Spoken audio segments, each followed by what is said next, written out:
बाबा, ओ बाबा, बाबा 3 दिन रह गए हैं कुर्बानी वाली ईद में, हमें भी गोश्त मिलेगा ना? बाबा कहने लगा, हाँ हाँ क्यों नहीं, बिल्कुल मिलेगा। बच्ची कहने लगी, बाबा लेकिन पिछली ईद पर तो किसी ने भी हमें गोश्त नहीं दिया था, अब तो पूरा साल हो गया है गोश्त देखे हुए भी। बाबा ने कहा, नहीं शाजिया, अल्लाह ने हमें भूखा तो नहीं रखा ना। मेरी प्यारी बेटी, हर हाल में अल्लाह का शुक्र अदा करना चाहिए। डॉक्टर साहब कुर्बानी के लिए बड़ा जानवर लेकर आए हैं और मास्टर जी भी तो बकरा लेकर आए हैं ना। हम गरीबों के लिए ही तो कुर्बानी का गोश्त होता है, अमीर लोग तो सारा साल गोश्त ही खाते हैं। खैर, आज ईद कुर्बान पर मौलवी साहब बयान फरमा रहे हैं कि कुर्बानी में गरीब मिस्कीन लोगों को नहीं भूलना चाहिए, उनके बहुत हुकूक होते हैं। शाजिया का बाप भी नमाज अदा करके घर पहुंच गया। घंटा भर इंतजार करने के बाद शाजिया बोली कि बाबा अभी तक गोश्त नहीं आया। बड़ी बहन राफिया बोली, चुप हो जाओ शाजी, बाबा को तंग क्यों कर रही हो? वो चुपचाप दोनों की बातें सुनता रहा और नजरअंदाज करता रहा। काफी देर गुजरने के बाद जब कहीं से गोश्त नहीं आया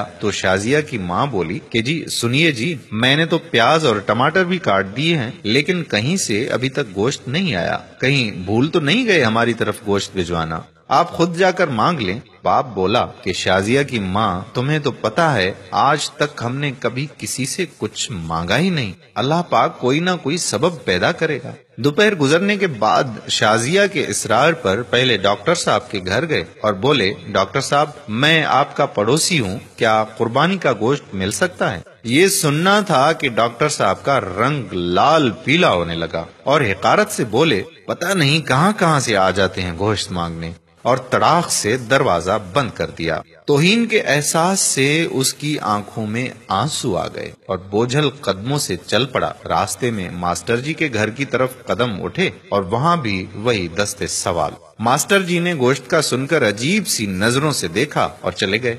थोड़ी देर बाद बाहर आए तो शापर देकर जल्दी से अंदर चले गए, जैसे उसने गोश्त मांगकर बड़ा गुनाह कर दिया हो। घर पहुंचकर देखा तो सिर्फ हड्डियां और चर्बी। खामोशी से उठकर कमरे में चले गए और खामोशी से रोने लगे। बीवी आई और बोली कि कोई बात नहीं, आप गमगीन ना हो, मैं चटनी बना लेती हूँ। थोड़ी देर बाद शाजिया कमरे में आई और बोली, बाबा हमें गोश्त नहीं खाना, मेरे पेट में वैसे भी दर्द हो रहा है। ये सुनना था कि आंखों से आंसू गिरने लगे और फिर फूट फूट कर रोने लगे। लेकिन रोने वाले वो अकेले नहीं थे, दोनों बच्चियां और बीवी भी आंसू बहा रहे थे। इतने में पड़ोस वाले अकरम की आवाज आई, जो सब्जी की रेड़ी लगाता था। अनवर भाई दरवाजा तो खोलो।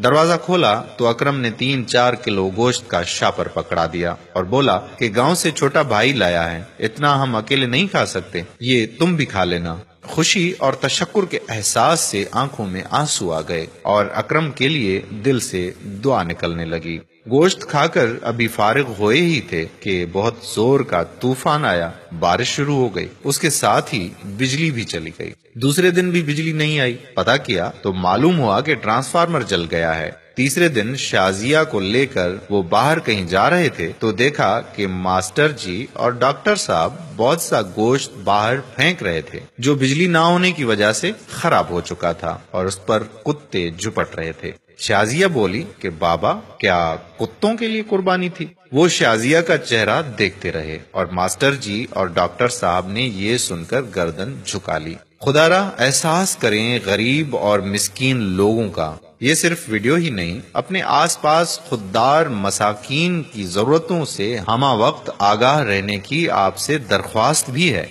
इस कुर्बानी पर अपने पड़ोस में खुददार मसाकीन को भी जरूर उसका हिस्सा दें ताकि वो आपके लिए दुआगो हों। आज की हमारी ये वीडियो अगर आपको पसंद आई है तो अपने दोस्तों के साथ भी शेयर कर दीजिए और साथ साथ हमारे YouTube चैनल प्यारा इस्लाम को सब्सक्राइब करें और Facebook पेज प्यारा इस्लाम को लाइक करके फॉलो कर दीजिए ताकि हम ऐसी मजीद मालूमाती और दिलचस्प वीडियोस आप तक पहुंचाते रहें। जज़ाकल्लाह खैरा। अस्सलाम वालेकुम व रहमतुल्लाहि व बरकातहू।